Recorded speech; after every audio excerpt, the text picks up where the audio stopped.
Assalamu alaikum and a very good morning to you on this blessed day.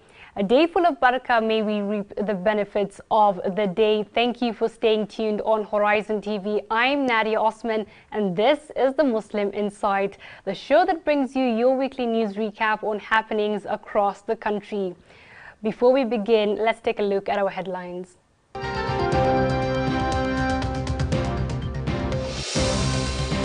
Wengi wanakubaliana hata wale wanaosherehekea ya kuwa Nabii Isa ambaye ni Jesus Yesu hakuzaliwa tarehe 25. Muslims cautioned against celebrating or sending Christmas messages. You will know brothers or sisters, you will know some relatives who are affected that will not be able to put a meal on the table. 4 million Kenyans face starvation, with numbers expected to rise. If you have a problem with hijab, our girls and our wives and our sisters wearing hijab, and you are in Kenya, then you better leave this country because they will wear hijab. CS Duale's stance on hijab sparks uproar as he calls for Muslim women to wear hijab in public without fear.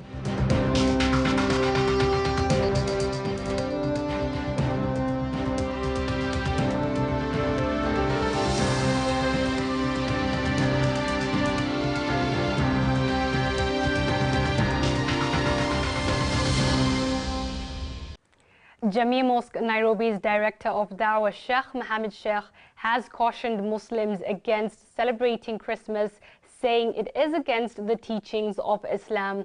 He called on the Muslims to respect and tolerate each other, even as the Christians celebrate their Christmas.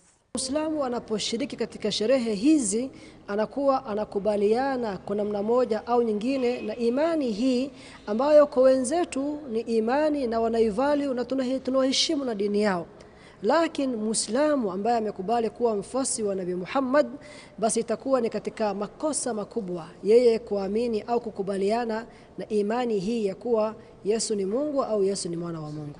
Muslims have been cautioned against celebrating Christmas as it is against the teachings of Islam. Speaking to Horizon TV, the director of Dawah at Jamia Mosque Nairobi, Sheikh Mohammed Sheikh, said Christmas has an element of shirk which is against Islamic teachings. Huyo asiyekuwa Muislamu, hasa Mnasara Mkristo, anaposherehekea Christmas anasherehekea kwa imani ya kuwa Yesu ni mwana wa Mungu, au hata wengine wakaamini kuwa Yesu ni Mungu. Na tunajua haya mambo mawili ni katika madhambi makubwa au katika mambo mazito kwa mafundisho yetu ya Kiislamu. Uislamu unamuenzi na kumvalue na kumnyanyua hadhi Nabii Isa Yesu, na wanaamini ya kuwa yeye ni mtume wa Mungu, tena mtume ambaye ana daraja ya hali ya juu miongoni wa mitume.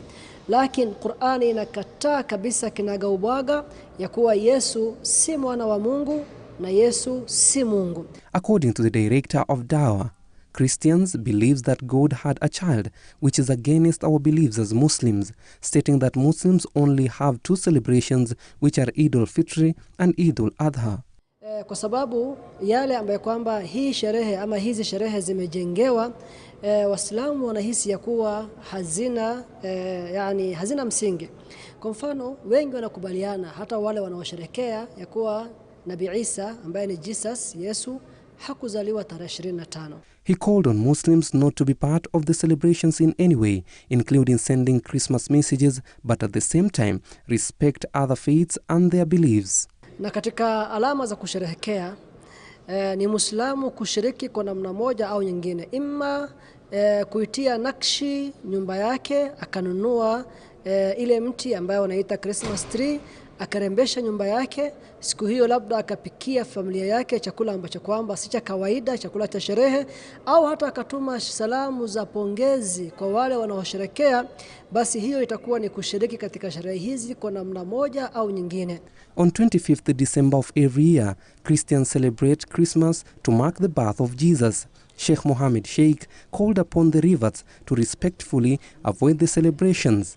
Ikiwa kuna mambo ambayo Uislamu imekataza na familia wanataka, ni vyema tangu hapo nyuma Muislamu huyu aliyeslimu au mwenye familia ambayo wengi si Waislamu, iwe familia tayari inajua ya kuwa Muhammad ama Ali ama Abdullah tangu aslimu maisha yake imebadilika kwa namna fulani. Kuna sherehe kama hizi tunaweza tukamualika na akahudhuria, na kuna sherehe hizi zingine ambazo kwa kawaida huwa ahudhurii. He called on the Muslims to maintain peace and tolerance to their neighbors even as they celebrate their Christmas. Muislamu muelezea asiyekuwa Muislamu kuhusu Uislamu kwa nini husherehekei, lakini anapoamua yeye kusherehekea na akaamua kufanya mambo yake na sherehe zake, basi tujaribu kuwa na ile tolerance na kuheshimiana na kuweza kudumisha amani tunavyoweza. Reporting for Muslim Insights, my name is Gaddafi Yasin. Defense Cabinet Secretary Nadia Osman has called on the Muslims in the country to be at the forefront on the war against terrorism and asked Kenyan Muslim women to wear their headscarves whenever in public places without fear.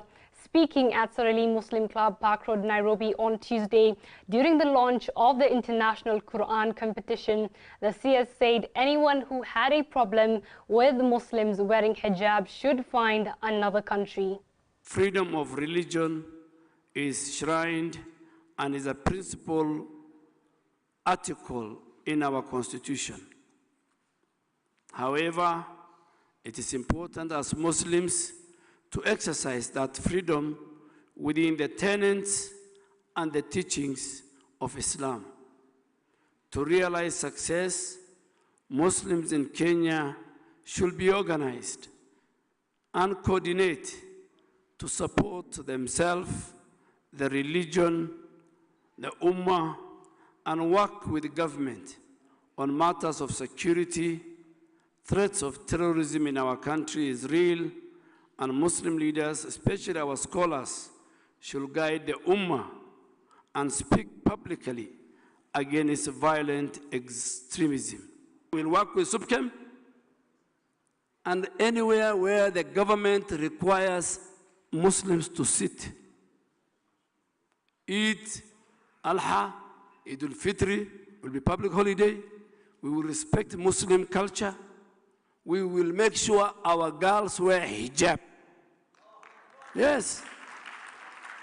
If you have a problem with hijab, our girls and our wives and our sisters wearing hijab, and you are in Kenya, then you better leave this country, because they will wear hijab. The government has spent 18 billion Kenya shillings from September 2022 on the ongoing drought response. Speaking during the press briefing at a Nairobi hotel on the state of the drought in the country, the National Drought Management Authority Chief Executive Officer Harid Adan said the population in need of food assistance is likely to rise in January next year. This is not a specific issue that is affecting a specific county or counties that are expected to have drought. This is an issue that's affecting all Kenyans in one way or another. You will know brothers or sisters, you will know some relatives who are affected that will not be able to put a meal on the table. According to the National Drought Management Authority, 13 counties in the arid and semi-arid lands are in the alarm phase, with 7 counties placed in the alert phase. The latest report shows over 4 million Kenyans are in need of food support, with the number expected to rise from January 2023. 7 counties are on alert and 3 counties are on normal, together with 45 wards from non-traditional ASAL counties from 9 counties. This implies that the current drought situation does not only affect ASAL but also affect other non-ASAL. It therefore implies that we are not going only to respond in the ASAL counties but also other counties. When you look in terms of the drought impact has affected almost all the sectors. The National Drought Response Steering Committee said an estimated 2.5 million livestock deaths have been reported in the arid and semi-arid lands, with Marsabit, Samburu, Mandera, Wajir, Isiolo and Garissa being the worst affected. Beyond the impact on food that is not landing on everyone's table, remember there's livelihoods that have been affected. You saw that 2.5 million livestock have been impacted by this. That's about $1 billion of livelihoods. So even if rain came back, in terms of even if we got proper rain in the next few seasons, those people have to rebuild their lives. Yeah. So those people have to rebuild their life from scratch. Many of us, there are some communities which rely on livestock. There are other communities which rely on land. Whichever community you're dealing with, they have to rebuild their life. And this issue has been there for a while and has had a lot of input from everyone. You've seen the amount of money that is going into this area. There are plans to mitigate the drought situation in the country, with the budget for the year 2023 starting January to October set at 57.36 billion Kenya shillings. From last year September up to date, the government has spent about 18 billion Kenya shillings to respond to the drought, and the international community have also spent about 48 billion to respond to the drought. The money will help facilitate food assistance, water, health and nutrition, education, security, agriculture, wildlife, forestry, and the long-term coordination strategy. You can imagine what would have been for this drought if we still didn't have our protected ecosystems. What would have happened if we didn't have water flowing from our rivers? You couldn't even talk about damming or even agriculture supported by irrigation, because you still have to talk about water. If you talk about building resilience of the vulnerable communities across the country, actually their last solace is actually forest. And the pressure that we are getting when we have drought in the dryland areas in the forestry has never been communicated. You talk about people looking at forest as the last area they will get green grass for their cattle. The forest remains the last area they want to get water, clean water. And that's why sometimes we have had to deal with conflicts in the forest ecosystem, because many communities meet with different needs. Some accessing water for drinking, others for their livestock, others even the wildlife. Salma Salim, The Muslim Insights. Moving on to our next story. Darul Arqam Islamic Center, in collaboration with the Dawah Center, has opened a ghusl and shrouding area for the Muslims during the free workshop held at the center in Kileleshwa, Nairobi. The move comes just a week after Dawah Center opened a ghusl and shrouding area at the Kenyatta National Hospital Farewell Home.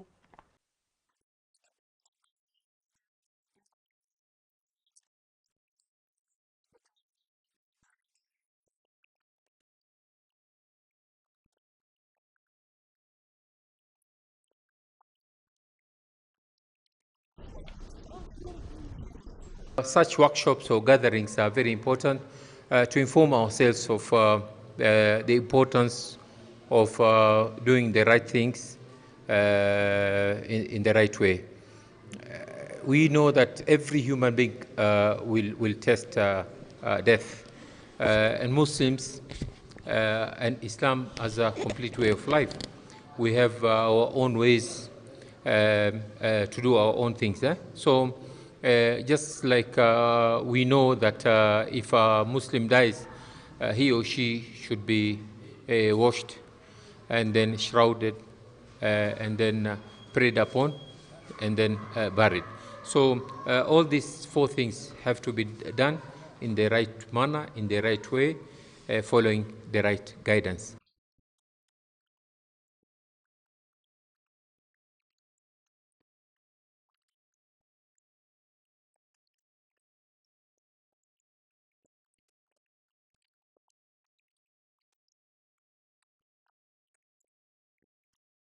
What we are doing is we are doing these workshops, the physical workshops. We have also recorded the same workshops. They are on YouTube, in the social media. Alhamdulillah, we've done quite a number of CDs and distributed in different parts of the country, because we cannot reach everybody.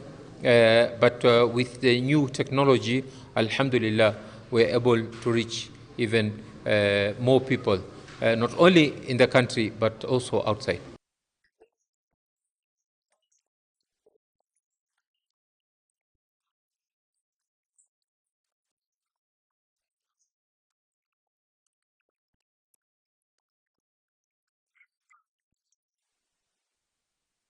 Jamia Mosque Nairobi Majlis Ulama Sharia have urged the Kenyan Muslims to enroll for the National Hospital Insurance Fund. The National Hospital Insurance Fund is a Kenyan government state corporation with a mandate to provide health insurance to Kenyans. The majority of Kenyan Muslims had fears that enrolling in the insurance coverage was haram, but the ulama have clarified, saying that social insurance is based on the concept of social solidarity and there is nothing wrong with joining and benefiting from the NHIF. The National Hospital Insurance Fund, NHIF, a social insurance that is provided and supervised by the Kenyan government, has been approved for enrollment by the Majlis Ulama Jamia. According to the Majlis Ulama Jamia's opinion on NHIF, the cover is social and not commercial health insurance. Mimi ningesema tu kwamba kila Muislamu sahihi akuwe na NHIF, aende akate achukue, na especially sahihi baada ya maulama na mashekh wamesoma kutuliko. Wamesema kwamba NHIF ni halali na haina matatizo.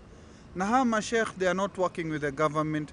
We've been having a lot of challenges in the uptake of Muslims with NHIF because of citations and fear that it is not allowed Islamically. Some of the examples are like last year alone we cleared almost 800,000 just to clear and be able to bury the Muslims in time. NHIF is financed by contributions from the employees and employers, and the contributor receives compensation when the necessary conditions are fulfilled. No, NHIF doesn't pay for everything. However, in public hospitals, NHIF do pay for everything up to level 5. So for outpatients, they normally cover almost a lot, if it is NHIF accredited, for almost everything. However, for the private hospitals, there are some private hospitals who have been accredited, and that information is actually on their website.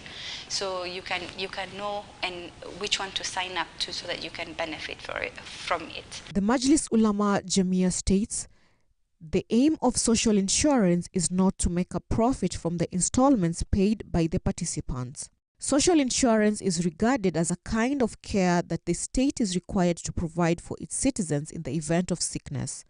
Social insurance is more akin to cooperative insurance, which the scholars regard as permissible because the relationship between the employee and the government is based on cooperation and solidarity and not commutative or profit-seeking. Kama mimi ofisi yangu pale Kenyatta ya chaplaincy, haina any funds, haina any donation. So what we do kama mtu hana NHIF, hawezi kulipa hospitali, we start contributing. Inabidi sasa kama tunasaidiana na brothers akina Ali Khalid na Lamin Masjid na brothers from Masjid Salam, tunaanza kuchangisha katika WhatsApp group mpaka ile pesa ipatikane.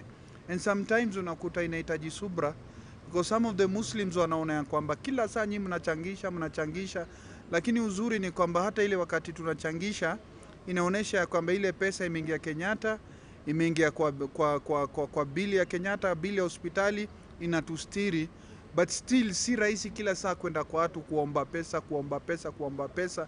Na in Kenya there is no zakat system. Muslims have had to dig deep in their pockets to help raise funds for fellow Muslim hospital bills due to the lack of health insurance coverage. If you look at the cost benefits, if you do a cost benefit analysis, definitely it's more cost efficient for people to actually be signed up with NHIF. And plus it just doesn't help the individual principal member, but also their family. And sometimes mtu anakaa mochari a week or maybe 2 weeks or maybe for a month mpaka aweze kulipio hiyo pesa yote. Unaona, so NHIF inasaidia kiasi kikubwa sana na ni wepesi. Kwanza unaondoka kwa gharama kwa Waislamu, kwa family na mzigo kwa viumbe. The Supreme Council of Kenyan Muslims, SUPKEM, in collaboration with Ansar Sunnah Trust, organized its first Sheikh Ali Sufi International Quran competition at Sarali Muslim Club in Nairobi. The competition, which started on 20th December, will end today, the 23rd of December 2022. The competition is hosting 45 competitors from 20 different countries across the world. The winner of the Sheikh Ali Sufi International Quran competition will receive a total of 1.5 million Kenya shillings, with the second runners-up receiving 800,000 respectively.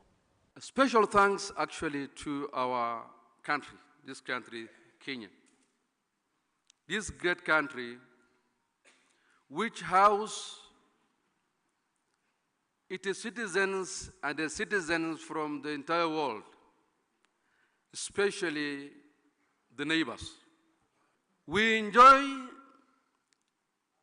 a good space of democracy, a good space of freedom, that we can carry out our businesses, we can carry out propagations of our deen and our faith, we can do everything that is positive.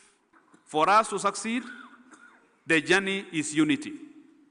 Let us have as many organizations as possible doing development work, doing dawah work, doing education, doing everything else.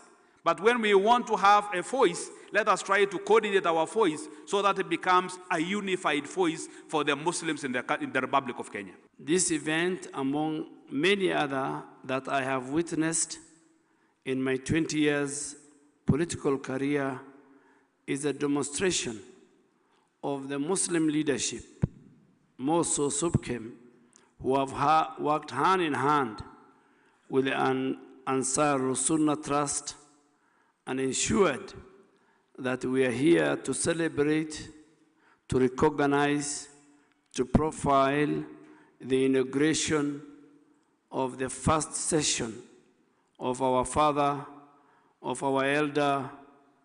May God bless him and put him in Jannah, Sheikh Ali Sufi Qirat Award.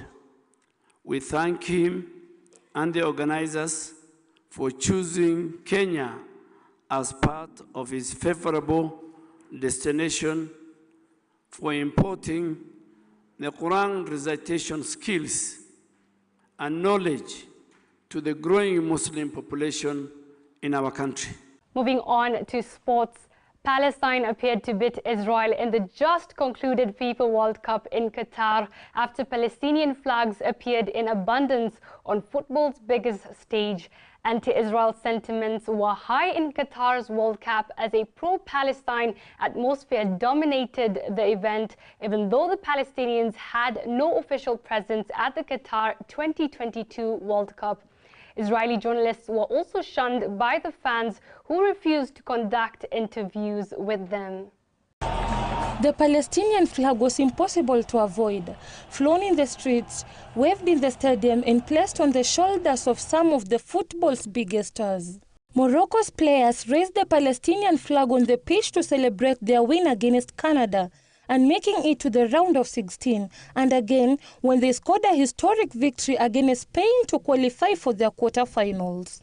The pro-Palestine who attended the matches used the opportunity offered to them by the huge gathering of people from around the world to come together to share their passion for football and celebrate diversity and human solidarity. This year's edition of the World Cup is the first one ever to be held in an Arab country. Since the beginning of 2022, the Israel occupation has killed over 220 Palestinians, including 53 in Gaza Strip, making 2022 the deadliest year for Palestinians since 2005. Mariam Musa for Muslim Insight. This is all we had for you today. Thank you for staying with me on Horizon TV, and this is the Muslim Insight. Until next week, I am Nadia Osman.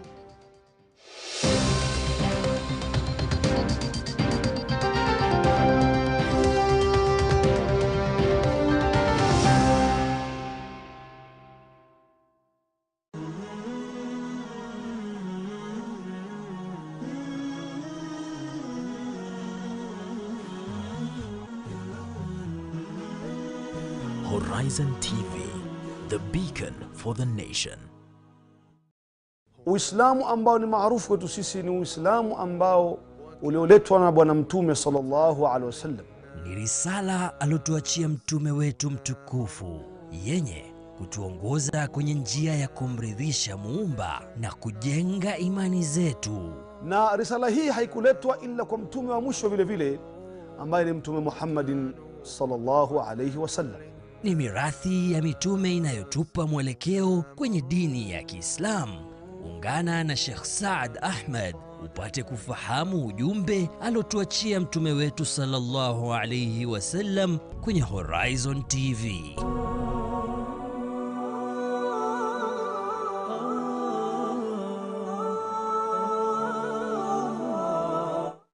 Kuna faida gani tupata tukimjua mtume sallallahu alaihi wasallam? Nabii mwenye ushawishi mkubwa duniani. Tukizikwa tukitiwa kaburini, tutaulizwa haya maswali matatu: man rabbuk, ma dinuk, man nabiyuk. Sheikh Jamaluddin anakupa simulizi. Huwezi kumpenda mtu usiyemjua na kutambua sunna zake, lakini ukimjua na ukimtambua mtume Muhammad sallallahu alaihi wasallam, mapenzi yako yatazidi. Ufahamu Rasulullah, familia na maswahaba wake.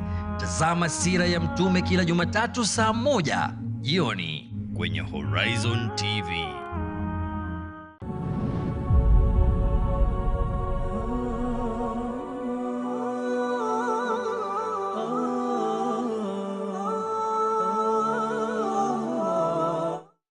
On Season 2, Show Me the Market. We show you how strong the market is.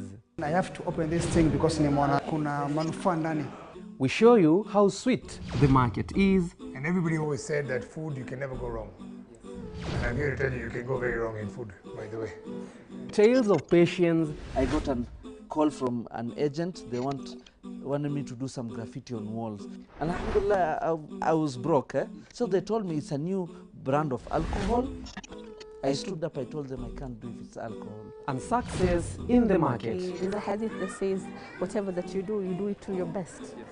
And for you to do it to the best, you have to be steadfast in it. We celebrate the grinds. Know yourself and you will win all battles. The soft life, the ride, and most of all, we celebrate Islam. Alhamdulillah. Alhamdulillah. Alhamdulillah.